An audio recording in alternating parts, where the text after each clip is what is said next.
Estamos já em 2026, o ano em que vamos escolher um novo Presidente da República e despedir-nos de Marcelo Rebelo de Sousa. Quase tão importante como saber quem será o sucessor de Marcelo, pode vir a ser a eventual confirmação de André Ventura na segunda volta. Quem fica para trás nesse caso? E que consequências terão nos partidos estes resultados? Por mais voltas que a política dê e se reforce o papel do populista Ventura, não é expectável que venha aí uma nova crise política com legislativas antecipadas. Temas como possível revisão constitucional, incluindo debates sobre o papel do Presidente, número de deputados ou poderes do Estado, podem ganhar atenção política ao longo deste ano. A composição do Tribunal Constitucional também vai dar que falar. À volta do mundo, é previsível que 2026 seja um ano marcado por desafios à ordem internacional, com crises humanitárias persistentes, ainda no episódio passado tínhamos falado do Sudão, e tensões geopolíticas que vão testar ainda mais os mecanismos tradicionais de cooperação global. Nos Estados Unidos, em particular, Donald Trump verá testada nas urnas a sua popularidade. Todo o Congresso e um terço do Senado estará em jogo, para lá de uma série de estados que também terão eleições para escolher o governador. No primeiro episódio do ano, Pedro Marcos Lopes e Pedro Cisa Vieira vão olhar para a agenda e tentar perspectivar o que aí vem, cá no Burgo e no resto do mundo. Eu sou o Paulo Baldaia, na moderação da conversa, a sonoplastia é do regressado Gustavo Carvalho. Olá, eu sou o José Maria Pimentel e sou autor do podcast 45 Graus.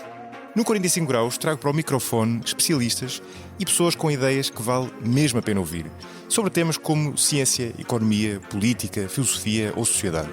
Sempre de forma descontraída e com tempo para conversar. É um espaço para aprender e pensar sobre o mundo de forma mais crítica. Novos episódios a cada 15 dias. Procure 45 Graus em qualquer aplicação de podcast. Viva aos dois, começo desta vez por Pedro Marcos Lopes. Presidenciais, cá estamos, chegamos a 2026, é agora, já andamos desde 2024 a discutir as presidenciais. Tens ideia, está tudo muito empatado, quem é que vai ou pode ir à segunda volta? Acho que segundo as sondagens podem ir, não, 5, todos não. É uma eleição, correndo o risco de repetir, é uma eleição particularmente complicada sobre várias perspectivas. A primeira é de que temos, pela primeira vez desde há muito, muito tempo, uma eleição onde não há claramente um claro favorito. Um homem que nós achamos que tem todas as hipóteses de o ser e que tem uma espécie de quase direito, entre enormes aspas, a sê-lo devido à sua carreira política. Aliás, esse é o segundo ponto. Pela primeira vez não temos ninguém que tenha tido um percurso como tiveram os anteriores presidentes da República.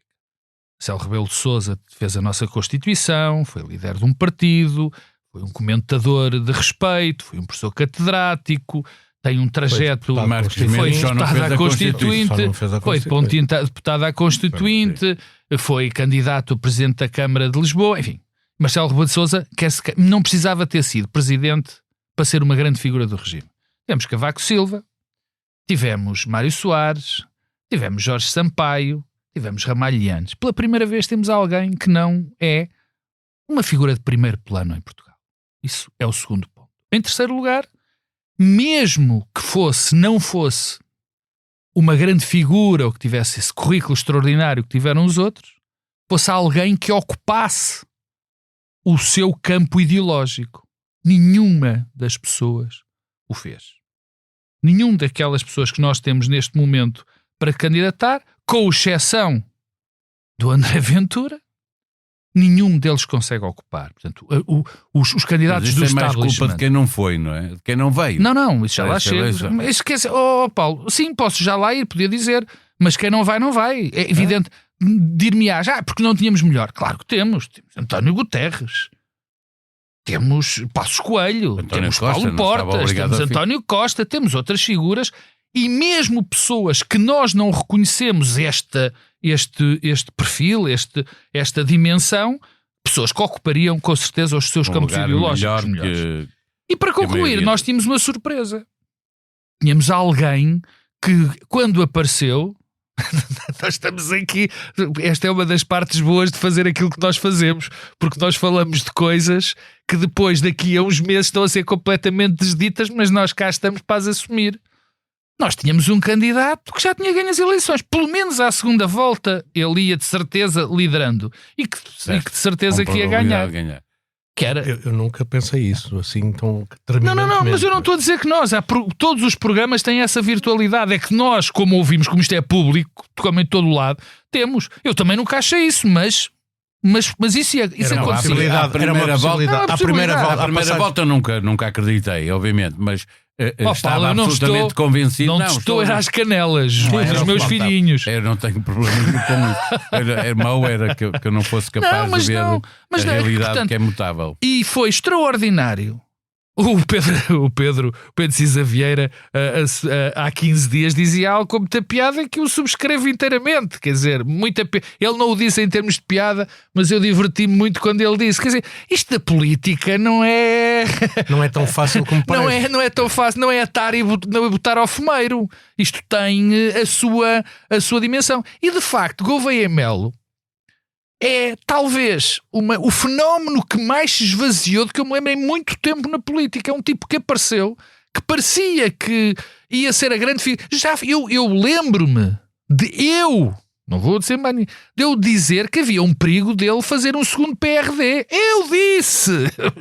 Não estou a falar de outras pessoas. Fui eu que o disse. E chegando a esta altura, isto esvaziou, porque de facto é um indivíduo que nós olhamos e não conseguimos perceber se francamente, Paulo e Pedro, neste momento, hoje por hoje, eu não percebo como é que este homem achou sequer que poderia ser candidato a Presidente da República. Portanto, é este cenário. O cenário que vamos ter, tenho uma coisa para te dizer. Vamos ter uma segunda volta. Pronto. Com certeza.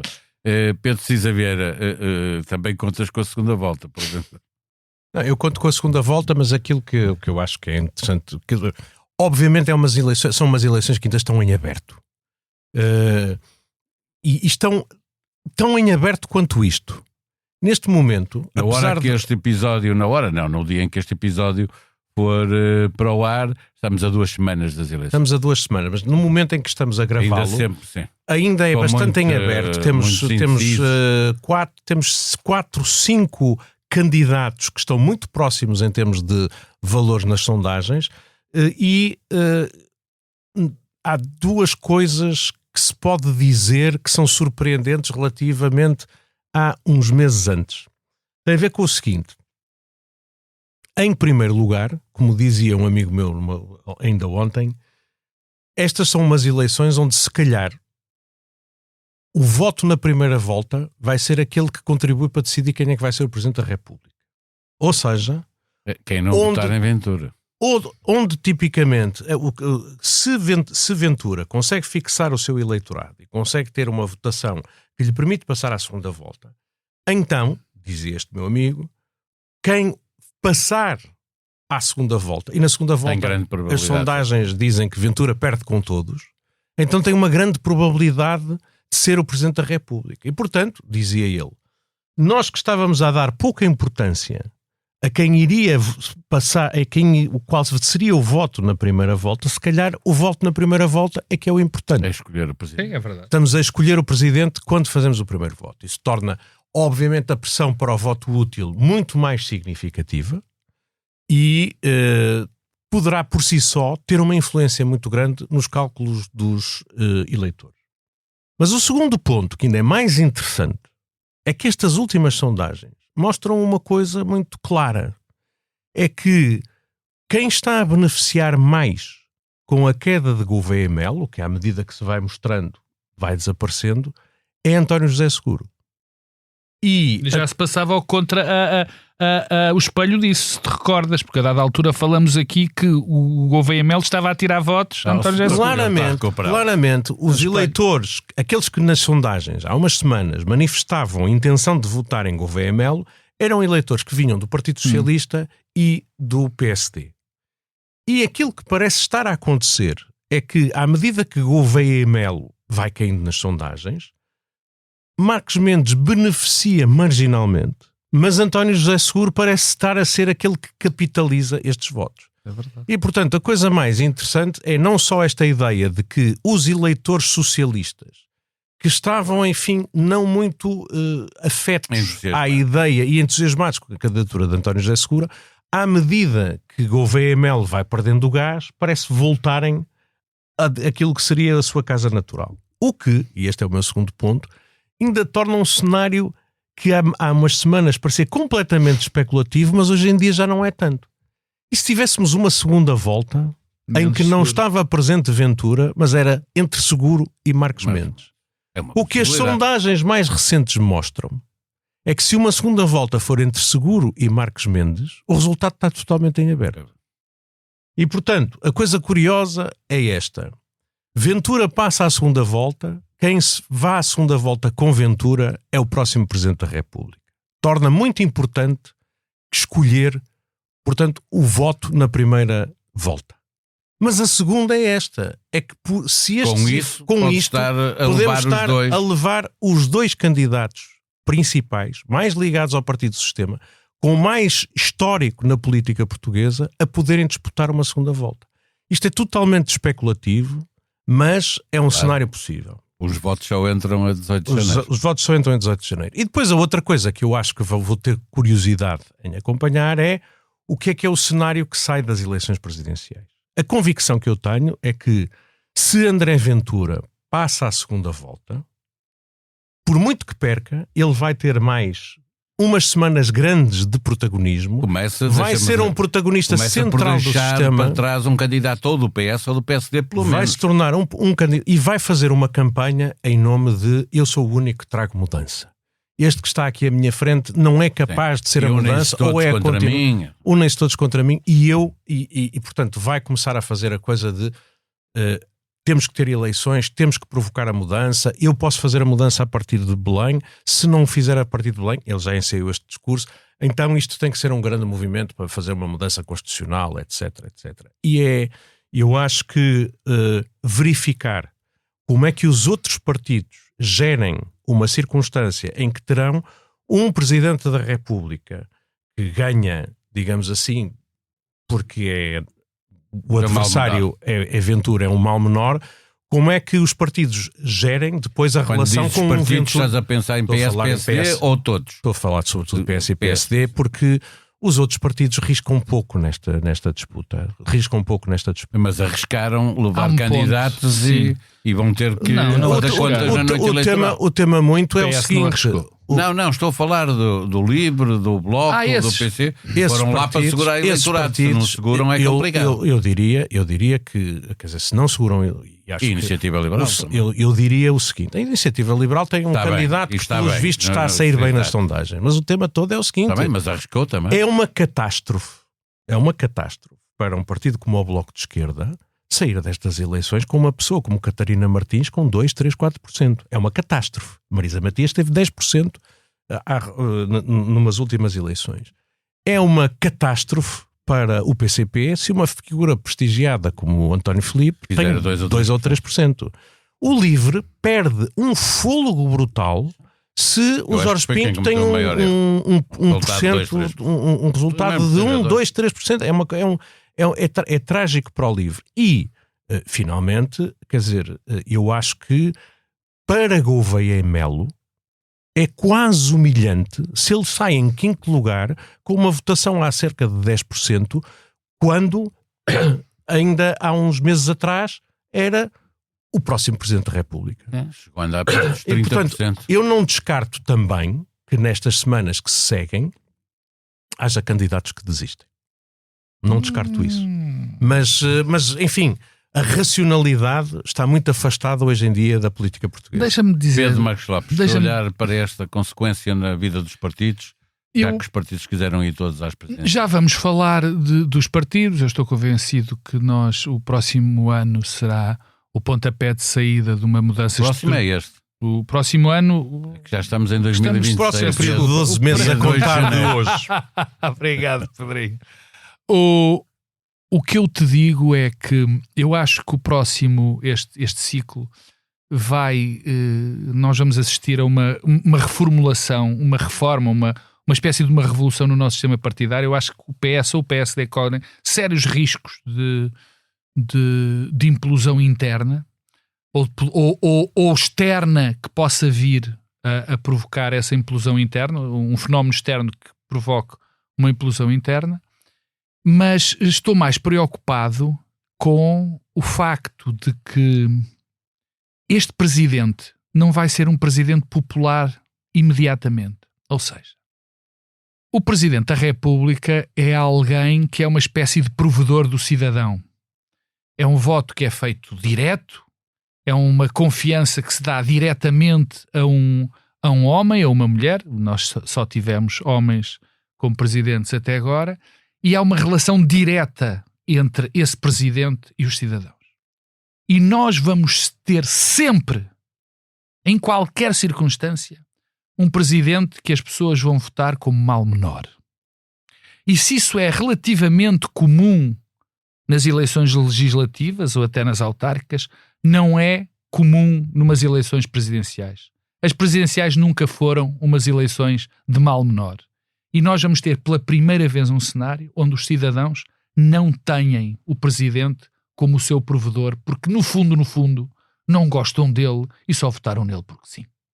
Embora depois as pessoas fazem isso nos Sim, cargos. claro. E a política tem uma grande vantagem. É quando quando não as conhecer as expectativas pessoas. são baixas, é fácil ultrapassar. agradar. É só mesmo vocês fingirem Mas que não conhecem as respondeste, pessoas sim. que estão... E tu fingires de conta que não... Qual? Fazeres de conta que não é fingires de conta. diabo. É fazeres de conta que não ouviste a minha pergunta. Como é que ficam os partidos que vão a eleições presidenciais? Eu já te disse, eu comecei por aí. Eu acho que há uma probabilidade de implosão do sistema, pelo menos de um partido. Mas eu estou a falar Os outros mais pequenos que no fundo, eu estou convencido, por exemplo, Está num risco. que a Catarina Martins vai ter um bom resultado eleitoral. Claro que não vai ter os 10% que teve Marisa Matias, mas vai ter muito. Vai haver uma pressão muito grande para o voto outro. Mas vai ter muito melhor do que teve o Bloco de Esquerda nas últimas presidenciais. Nas últimas legislativas. O Partido Comunista Português vai assistir à continuação da sua debacle. E o Livre tem um problema. O Livre teve um problema e continua a ter o problema. Jorge Pinto é uma espécie de exemplo desse problema. Apesar de Jorge Pinto ser um tipo com valor incrível, eu acho que tem imenso futuro político. Está muito dependente. Só que o Livre não conseguiu desenvolver-se. É Rui Tavares. Pedro Cisa Vieira, olhando para uma conversa que já começou em 2025, o que é que imaginas que possa aí vir a propósito de revisão constitucional, mas também de composição do Tribunal Constitucional?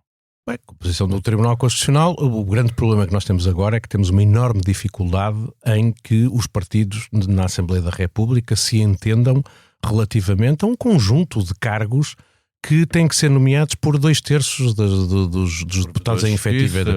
Provedor de Justiça, membros do Conselho Superior da Magistratura, membros do Conselho Superior do Ministério Público, etc. Estão as nomeações bloqueadas por um impasse, uma incapacidade de os partidos falarem uns com os outros. E, a meu ver, isto tem que ser resolvido, porque a paralisia do sistema constitucional também não interessa à democracia. E só vai ser resolvido, obviamente, se os 3 partidos que pesam no conjunto do eleitorado mais significativamente se entenderem para essas nomeações. E acho que isso é razoável. Acho que é razoável que o Chega tenha, obviamente, uma palavra a dizer na nomeação. Faz parte das regras do sistema. É importante que outra coisa é avançar para um processo de revisão constitucional, que eu acho que não interessa o Primeiro-Ministro ao Primeiro-Ministro, não é? O Luís Montenegro porque ele percebe que abrir essa frente é dar um protagonismo àquele que está ali para o destruir. André Ventura só descansará quando destruir Luís Montenegro e quando o substituir. E, portanto, o Primeiro-Ministro, que é muito arguto, ao contrário do que muita gente lhe dá, é muito arguto politicamente. E se há coisa que ele percebe é que, de facto, criar as condições para o André Ventura ter palco é uma coisa que lhe sairia o tiro pela culatra. Portanto, eu não acredito que ele tenha interesse em fazer isso. Ele não tem interesse em Mas o Ventura vai fazer enorme... Eu não sei se ele deu palco, se quis aquietá-lo de alguma maneira, não sei. Acho que essa ambivalência estratégica relativamente ao Chega vai começar a criar um enorme problema, porque o Ventura vai sair muito forte destas eleições, a não ser que não pague-se à segunda volta. Mas se passar à segunda volta, André Ventura vai aumentar a parada, vai aumentar as exigências, vai colocar muito mais pressões relativamente ao próximo orçamento, vai ser muito mais vocal a dizer: eu tenho um movimento atrás de mim, vocês não representam nada, e eu sou o movimento da mudança. Portanto, eu acho que isto vai obrigar também o Primeiro-Ministro a romper um bocadinho esta ambiguidade estratégica e a definir quem é que é o seu opositor. Pedro Marcos Lopes, confiante de que Luís Montenegro perceberá a armadilha de ir atrás desta ideia, não apenas da revisão constitucional, mas também a composição do Tribunal Constitucional, o querer-lhe dar uma maioria de juízes à direita?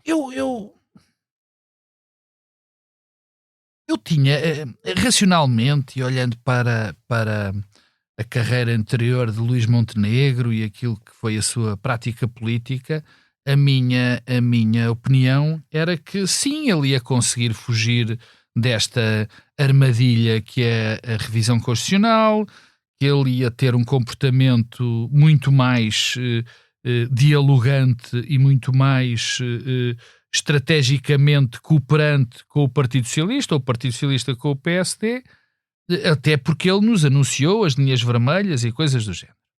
Mas eu não posso dizer isso, porque o que eu vi nestes últimos tempos foi um Primeiro-Ministro, um Luís Montenegro e um PSD completamente a reboque do que são as causas do Chega. Repara, nós tivemos uma lei da nacionalidade que ninguém pediu, que nem fazia sentido falar numa coisa dessas, apenas por causa do Chega. Tivemos uma lei de imigração que vai ter efeitos absolutamente dramáticos em todos os aspectos da nossa comunidade, sobretudo no campo económico, que foi a reboque do Chega.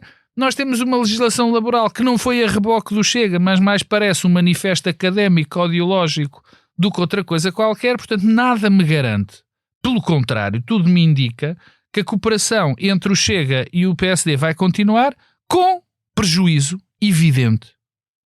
Para já para a democracia, depois para o PSD, que parece que o PSD ainda não percebeu que este tipo de colagens só tem um vencedor. Que é André Ventura. Quanto ao Tribunal Constitucional, subscrevo completamente o que disse o Pedro. Quer dizer, tem 60 deputados. O Tribunal Constitucional chegou a ter até uma juíza ligada ao PCP no tempo da... Mas quer dizer, não, sempre teve juízes ligados ao PCP desde o tempo do Vital Moreira e do Guilherme da Fonseca. Sempre teve. Mas iam na cota do PS. Não havia um desequilíbrio como pode haver agora se a substituição for feita. Deixa-me lembrar, deixa-me fazer uma pequena nota sobre a memória sobre o Tribunal Constitucional e a doutrina do Tribunal Constitucional. Nós os dois trabalhamos com uma senhora que fez uma tese sobre o Tribunal, sobre as decisões do Tribunal do Tribunal Constitucional, que foi a Ana Catarina Santos. E a Ana Catarina, numa tese apresentada, curiosamente, pelo José Pedro Aguiar Branco, onde ela mostrava claramente que as decisões do Tribunal Constitucional, do nosso Tribunal Constitucional, não estavam alinhadas com o poder político da altura, ou sequer com a maioria da tendência política dos juízes. Portanto, nós temos havia alinhamento partidário nas decisões do Tribunal. Nós temos uma boa impressão. Pode haver a composição do Tribunal Constitucional importa, exatamente porque estão a sair dois. É preciso substituir dois deputados à direita e um à esquerda. Se eles forem substituídos sempre à direita, vai criar um desequilíbrio. Certo, mas eu tenho, não é otimismo.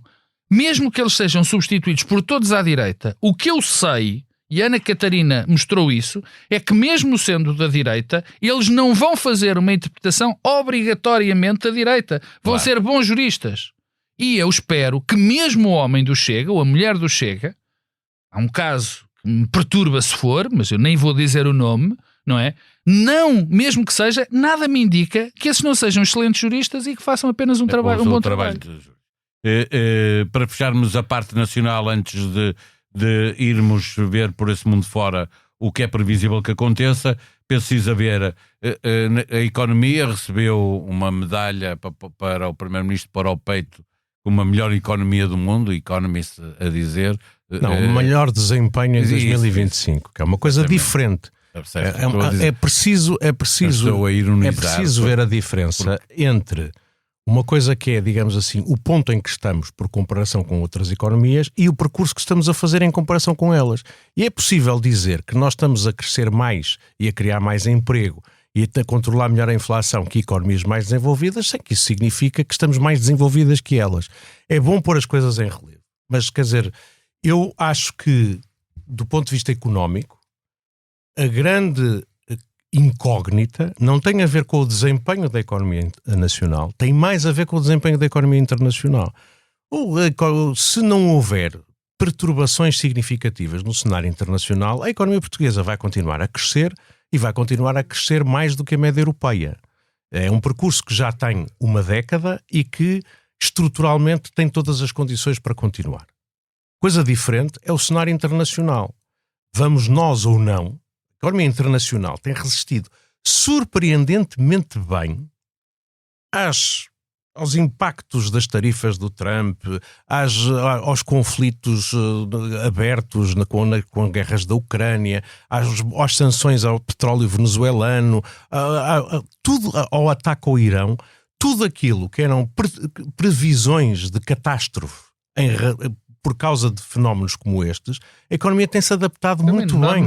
As cadeias de abastecimento internacionais têm-se adaptado. Há uma globalização que tem permitido que isso aconteça. O comércio internacional aqui, vai para o outro lado. E portanto, é muito importante que a economia internacional continue a crescer. Agora, de onde é que podemos ver os riscos?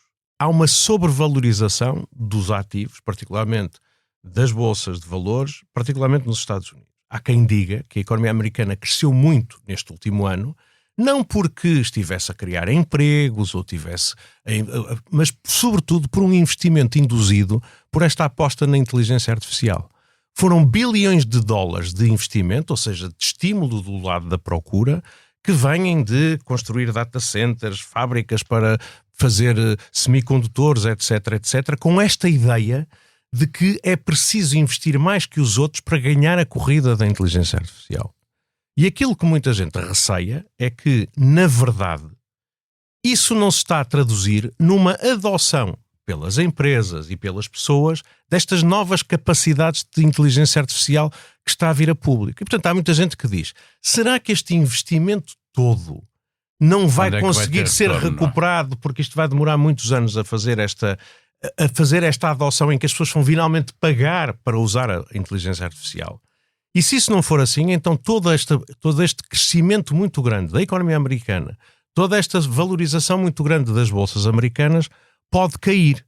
E a economia americana está muito frágil, sobreendividada, entrou em ruptura com vários parceiros económicos internacionalmente, mas ainda tem um papel muito importante. Portanto, se a economia americana tem um pequeno sobressalto, isso pode trazer contagem internacional. Não é? Com as .com, com a tecnologia. Já passamos mais do que uma vez. Passámos várias vezes. Houve ganhos na mesma, não é? Porque alguém perdeu muito dinheiro, mas não, aquilo estava feito. Aquilo que acontece é, quando há um crash, quando há, digamos assim, uma circunstância em que bolhas, sobrevalorização das ações das .com, ou do imobiliário americano, ou dos títulos de dívida das empresas, das chamadas junk bonds, sempre que isso acontece, nós passamos por um período de recessão. E quando há um período de recessão, a saída pode ser mais ou menos rápida, consoante a capacidade das economias.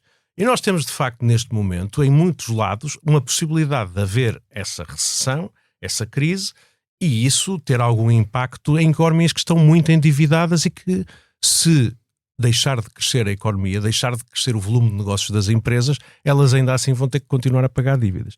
E esses são problemas que convém estar atento internacionalmente e convém perceber como é que o país também se prepara para resistir a um choque que possa vir de fora. Pedro Marcos Lopes, olhar para estes dois planos, a economia por cá vai correndo bem e vai criando emprego, e também olhar para Trump, que precisa que a economia entregue resultados diferentes daqueles que entregou até agora, sobretudo por causa do problema da inflação, porque vem aí intercalar. Eu acho que já contei isto aqui, mas eu tenho um querido amigo que é um economista de renome, que eu costumo provocar dizendo-lhe sempre a mesma coisa: a economia não existe. Digo sempre isto. Já defendeste essa tese aqui? Aliás, quando recebemos aqui quem? O ex-governador de Portugal, Mário Centeno. O professor Mário Centeno.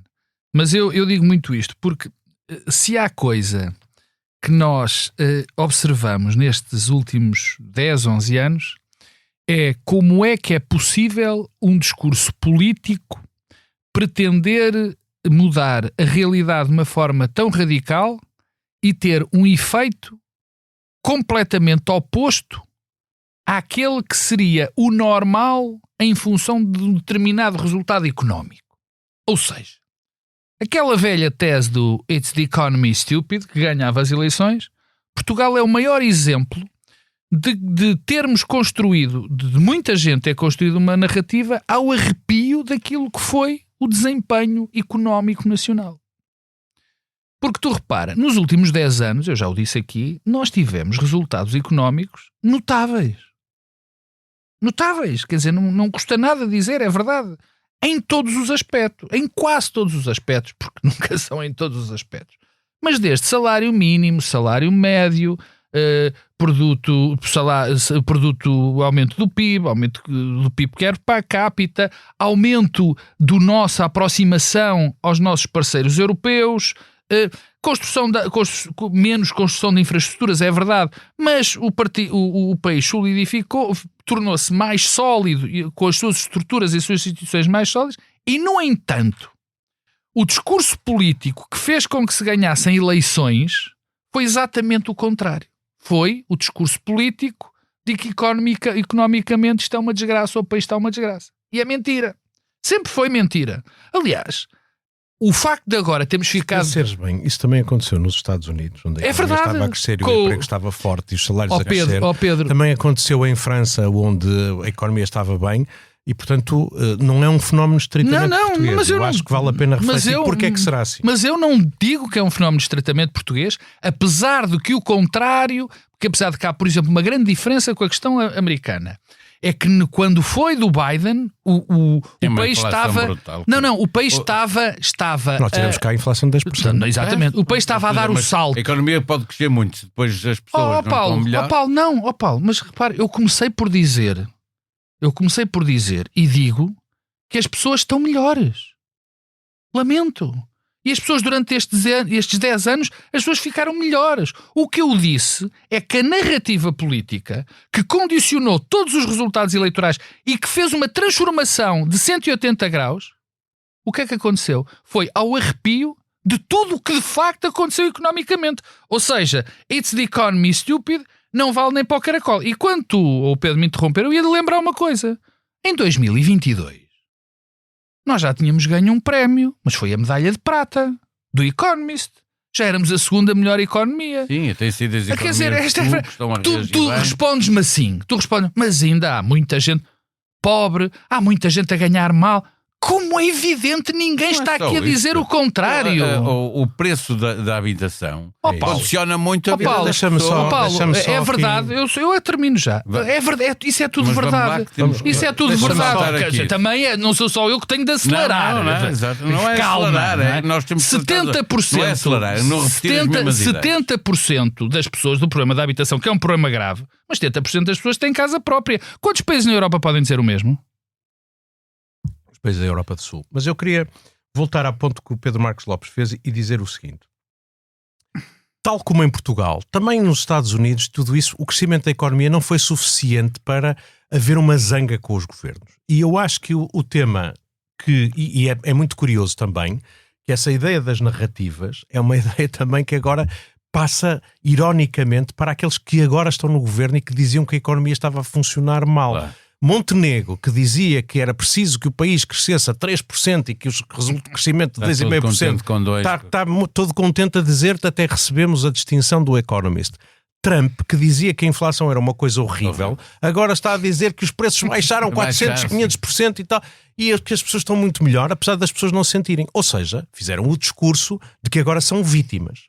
Mas, apesar de tudo, há algum fundamento para este sentimento.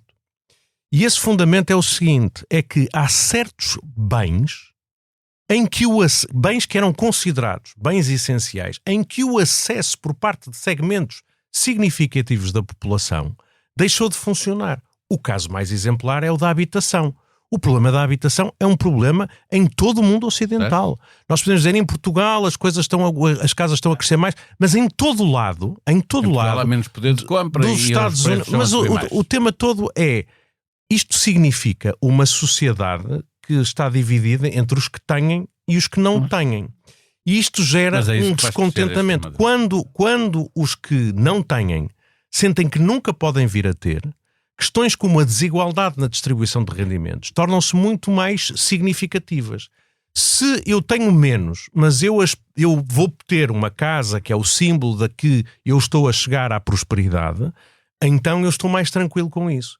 Quando eu não tenho uma coisa que me dizem que é importante, então eu fico muito mais zangado com a situação existente. E zango-me com quem não muda isso. E é muito engraçado que a política atual é muito explicado, o crescimento dos radicalismos é muito explicado pelo crescimento dos que não têm. Se tu pensares bem, os tempos da globalização foram os tempos de uma política feita à volta de ideias positivas. A economia está a crescer e, portanto, o que nós temos que discutir é todos vamos ter um problema. A direita dizia, vamos deixar os mais ricos serem mais ricos porque os mais pobres também vão beneficiar. Todos vamos beneficiar. O milagre. Não tem problema crescer a desigualdade. E as terceiras vias diziam, não, nós temos que deixar crescer a economia, mas temos que redistribuir investindo em serviços públicos, que fizeram crescer muito o peso do Estado da economia, a despesa pública com serviços públicos, etc. Mas era uma discussão que era feita à volta da ideia que o bolo estava a crescer e que o que tínhamos que discutir era como é que estamos todos melhor num bolo que está a crescer. A sensação da política agora é que é feita à volta de temas negativos. É a ideia de que isto não está a crescer para todos e, portanto, à direita dizemos é preciso expulsar os ciganos e os imigrantes e todos aqueles corruptos que roubam. E à esquerda dizem é preciso taxar os ricos, é preciso não deixar vir estrangeiros comprar as nossas casas, etc, etc. E, portanto, enquanto os governos, enquanto as democracias não forem capazes de voltar a pôr a economia a crescer, com as reformas que isso implica, então nós vamos viver nesta política de soma zero. Se tu estás a ganhar é porque eu estou a perder, portanto eu quero cortar-te a cabeça. E não convivemos na mesma sociedade. Há um ponto deste discurso, há vários pontos com que eu sou muito cético em relação a eles. Primeiro, o discurso dos populistas e a maneira dos populistas estarem a ganhar tem muito pouco a ver com o discurso económico e com a distribuição da riqueza. Não, desculpa. Não está concentrado nisso. Roubam-nos a habitação, consomem os serviços públicos, vivem de subsídios. Isso é tudo. Esse sim é um discurso, mas esse discurso não tem a ver com a questão do crescimento económico, com as opções da economia. Não é, tem a ver com a desigualdade, o crescimento da desigualdade. As pessoas sentem que não têm aquilo que é importante ter. Paulo, a promessa da democracia era que a classe média partilhava da prosperidade. Pois aí é que é a questão. Esse é que é o ponto. Ou seja, esse não tem sido feito esse discurso. A promessa de que a próxima geração ia viver sempre melhor do que esta, essa promessa caiu. Mas não caiu porque o discurso dos populistas se virou para esse ponto. O discurso dos populistas nunca foi a questão da desigualdade. Nunca, desculpem lá, não. Trump não era. Não era. O discurso é as elites mandam. A distribuição da riqueza, ele sempre disse que era preciso taxar, era preciso deixar de taxar, porque aconteceria. Claro, Então não é desigualdade nenhuma, é o aumento da desigualdade. O Trump diz que o resto do mundo está a roubar aos americanos. O Trump diz que o resto do mundo está a roubar aos americanos e que vai meter tarifas que é para não roubarem, que nos estão a roubar porque desculpa uma lá, coisa nós pagamos a defesa deles. Isso nada tem a ver com a narrativa que diz que tem a ver com a ideia de que os recursos são finitos e que, portanto, a única solução é a maneira como os dividimos. O Trump diz que os estrangeiros roubam, os imigrantes vêm para aqui roubar os nossos empregos, o Ventura diz a mesma coisa. Mas isto é a leitura das direitas. Como das esquerdas os ricos que paguem a crise. Essa nunca foi aumentar os impostos, essa não foi bem a leitura, deixar, é a leitura não deixar destas comprar. direitas. É uma coisa completamente diferente, porque a questão da criação da riqueza agora... É que a direita tradicional e a esquerda tradicional a direita era deixar crescer as desigualdades porque todos crescemos, e a esquerda do pós-guerra e do coisa era vamos redistribuir a riqueza que está a ser gerada. Mas era exatamente esse o discurso da esquerda e da direita, o discurso clássico. Hoje é diferente, não tem a ver com essa distribuição, é o que eu digo. A questão da economia já não estar a ter essa promessa de crescimento leva a que os políticos estão a ganhar vantagem, são aqueles que fazem o discurso da soma zero. E eles ganham, mas isso prejuízo. de acordo com o meu desacordo era que esse discurso que era da direita tradicional e da esquerda tradicional continuava. Não continua, é outra coisa completamente diferente. É outro discurso, estamos a fazer outro debate. A Ucrânia, vamos ter paz ou vamos capitular? Como é que vocês acham que fechamos o ano e entramos em 2026, Pedro Marcos Lopes? Paulo, eu já aqui disse que nós estamos perante o momento Chamberlain, ou seja, eu acho que corremos o risco sério de capitular. E a capitulação da... Não apenas a Ucrânia, mas a Europa, não é? Sim, não, a capitulação... Sim, eu sei, a capitulação da Ucrânia é a capitulação da Europa. No momento em que nós deixarmos a Ucrânia capitular, é o momento em que nós... Fechamos o ano com um acordo na União Europeia. É esse bastante momento razoável para dir-me-ão e bem, nós deixamos que isto acontecesse. E deixamos. Nós deixamos que isto acontecesse quando entregamos completamente a defesa do nosso continente aos americanos. E achamos que isto ia ser eterno e que nunca ia haver um doido ou um tipo que... Não é um doido, um tipo que não acreditasse nos mesmos valores do que nós. Nós sempre acreditamos que o tipo estava na Casa Branca um bocadinho mais à direita, um bocadinho mais à esquerda, um bocadinho mais intervencionista ou menos intervencionista. Está bem, mas sempre foi assim, claro. Sempre nós acreditamos sempre. Tivemos o risco do Lindbergh, tivemos o risco mas nunca chegou a acontecer. A América sempre teve lá... Nós acreditamos que isso ia ter uma duração eterna. E deixamos-nos acomodar. Depois os alemães convenceram-se uma coisa que o meu pai tinha muito carinho, que agora já deixou, que era isto. Se a gente se entender economicamente, ou seja, se compramos umas coisas aos outros, ficamos todos amigos. Também acreditamos nisso. E a lógica imperial nunca foi essa a lógica. Sim, é verdade. Mas agora chegou o momento, a hora H. E das duas uma, ou morremos juntos, ou morremos separados, ou conseguimos sobreviver juntos. Com custos enormes, como é evidente, porque corremos o risco do crescimento dos populismos ainda ser maior, porque vão existir sacrifícios das populações. Pedro Cisa Vieira, olhar para a Ucrânia e para aquilo que pode estar para acontecer em 2026, olhando também para o que a Europa foi capaz de fazer agora com... Bom, a Europa foi capaz de fazer os mínimos para, pura e simplesmente, não entregar já aos pontos. A Europa, de facto, não conseguia mobilizar recursos para, pelo menos, dar à Ucrânia uma chance de manter o combate. Então, a Ucrânia não tinha outra hipótese que não fosse mesmo render-se e aceitar quaisquer condições que a Rússia lhe colocasse e que os Estados Unidos lhe colocassem. Portanto, a Europa fez os mínimos. Esses mínimos não foram sem custos. Vamos lá ver. O Merz saiu derrotado deste processo. Eu acho que a solução é mais racional e mais execuível do que aquela que o Merz propunha, mas ele sai derrotado, isso não é uma coisa boa. O Orbán pode reclamar vitória, está a dizer, olha, não é com o dinheiro dos húngaros que se está a pagar a guerra na Ucrânia. E, portanto, está a semear a semente de, no futuro, isto ser uma Europa à la carte. E, portanto, mas a Europa fez os mínimos. O tema todo é que, de facto, o mundo está muito mais perigoso e a questão não é que o presidente americano, a administração americana, não partilha os valores europeus. A questão é que eles acham mesmo que as relações internacionais não têm nada a ver com valores. É isso que agora proclamam e formalizaram na Estratégia Nacional de Segurança. Eles dizem, é-nos indiferente o regime político na China, ou na Rússia, ou no Irão. Nós só queremos encontrar... os europeus até dizem, a seguir o caminho nacionalista. É a única exceção. É quase como se eles pensassem. Aqui os europeus têm que, de facto, assumir que são vassalos e que seguem as nossas diretrizes políticas. Já não é só nas suas relações internacionais, como nós exigimos à Rússia, nós dizemos, a Rússia tem coisa, não temos interesse em fazer guerra com a Rússia, não temos interesse em fazer guerra com a China. Não vão fazer guerra com a Europa, que não acreditam que os ameaçam, mas basicamente acham que a Europa é o mercado que consome a tecnologia americana. E, portanto, eles vão fazer toda a força para que os europeus não sejam capazes de regular a tecnologia, a inteligência artificial, etc. Vão dinamitar isto por dentro. E há outra coisa nesta visão do mundo que é preocupante, que é a tal ideia das esferas de influência. E a visão transacional das coisas. O que é que isto me preocupa? É que agora foi afirmado explicitamente que o continente americano é dos Estados Unidos. E que os Estados Unidos não hesitarão em usar a força para controlar os recursos e a ordem no continente americano.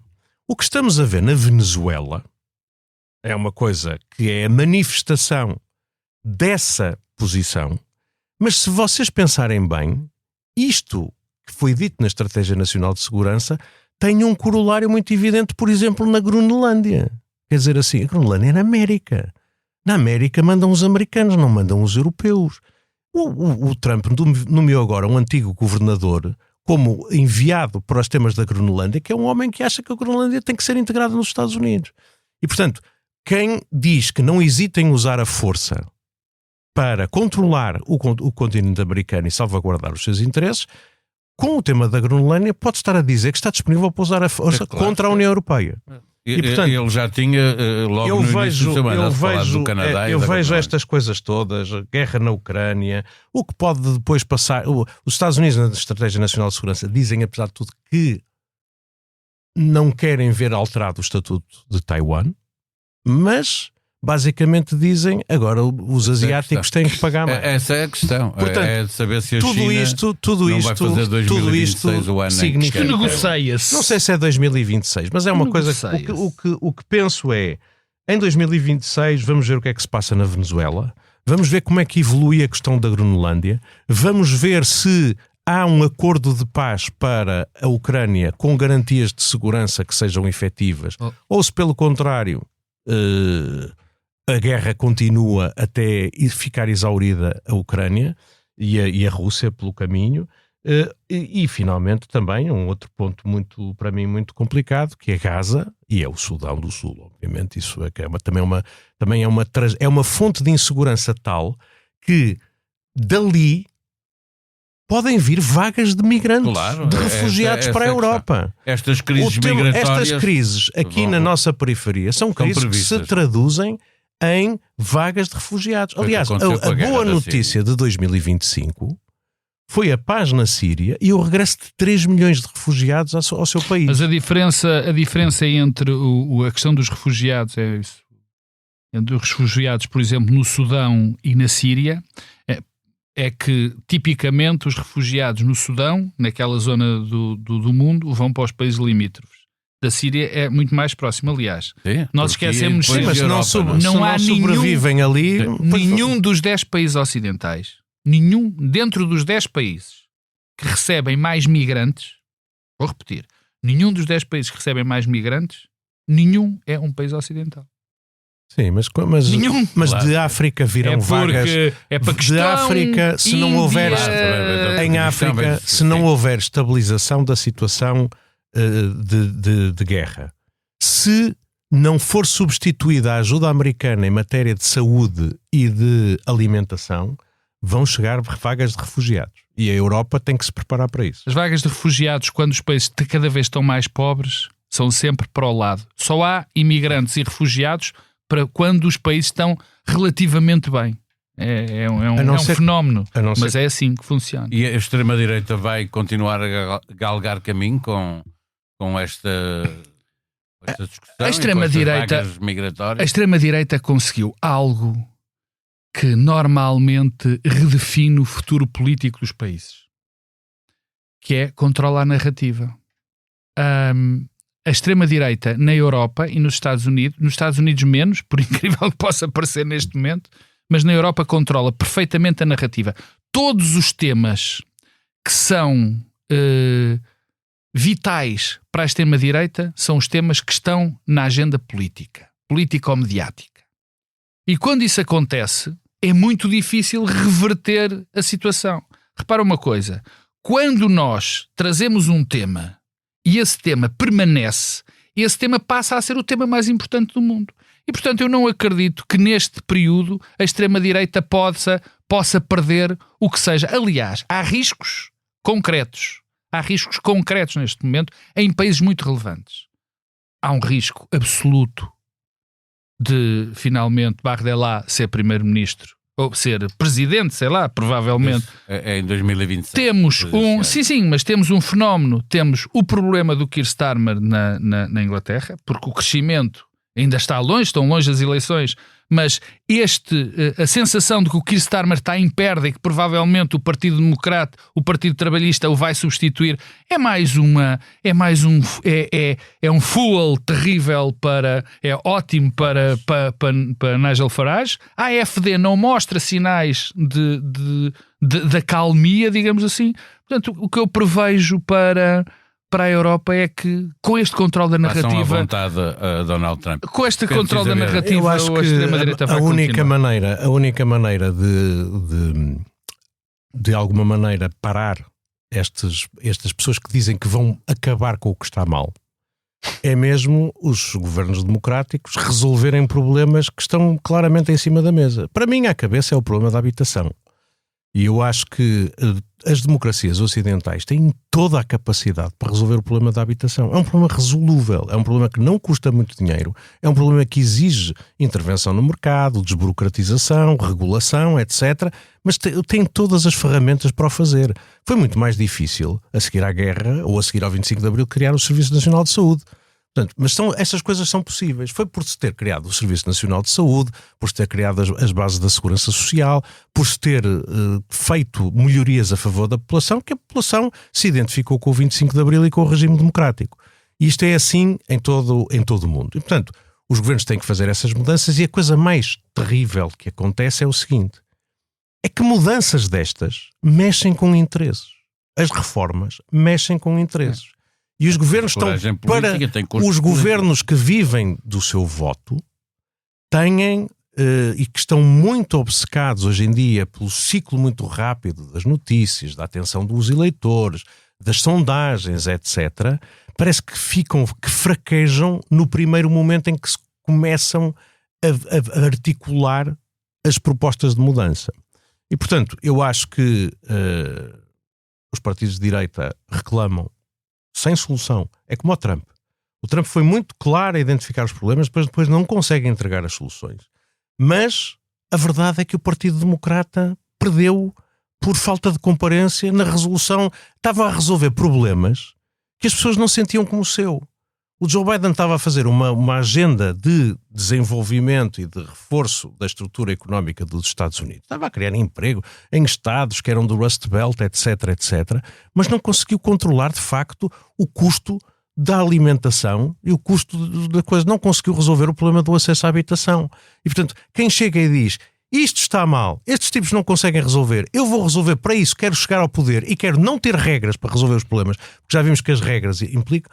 Pede uma oportunidade e depois chegam lá. E, portanto, chegam lá. E eu acho que esse é o tema, e vou estar muito atento também ao que acontece, não por causa de eleições que hajam, mas por regimes que estão muito instáveis e muito frágeis, em França, em Espanha e no Reino Unido. E na Alemanha? Na Alemanha, eu acho que a Alemanha vão se entendendo. Agora, não estão eleições marcadas, nem em Espanha, nem em França, nem no Reino Unido, mas as soluções governativas podem colapsar porque não têm condições para se manter. Isso é muito evidente em Espanha e em França. Quer dizer, se o custo do primeiro-ministro se manter no poder é não fazer reforma nenhuma. Já é assim há tanto Isso é- tempo em França. E Não, mas em tantos sítios, não é? foi Não o que eu apenas. disse. Quer dizer, França, há aqui um ponto que é: Espanha é muito difícil que de facto não tenhamos eleições. Enquanto a Inglaterra, o sistema, nesse aspecto, é uma das grandes virtualidades do sistema, ele próprio se autorregenera e mantém-se pelo menos até às eleições. E eu também não acredito que em França 2026 seja um ano sem eleições. Bem, logo vemos. Primeiro bloco central em 2026, o que vamos ler, o que vamos ouvir, o que vamos ver, livros, música, cinema ou teatro, as habituais, ou a habitual agenda cultural dos nossos comentadores residentes, vem no próximo episódio. Estamos agora a chegar com uma ressaca do Réveillon. Seja bem-vindo a 2026, tenham um bom ano. Nota-se muito. Bom ano.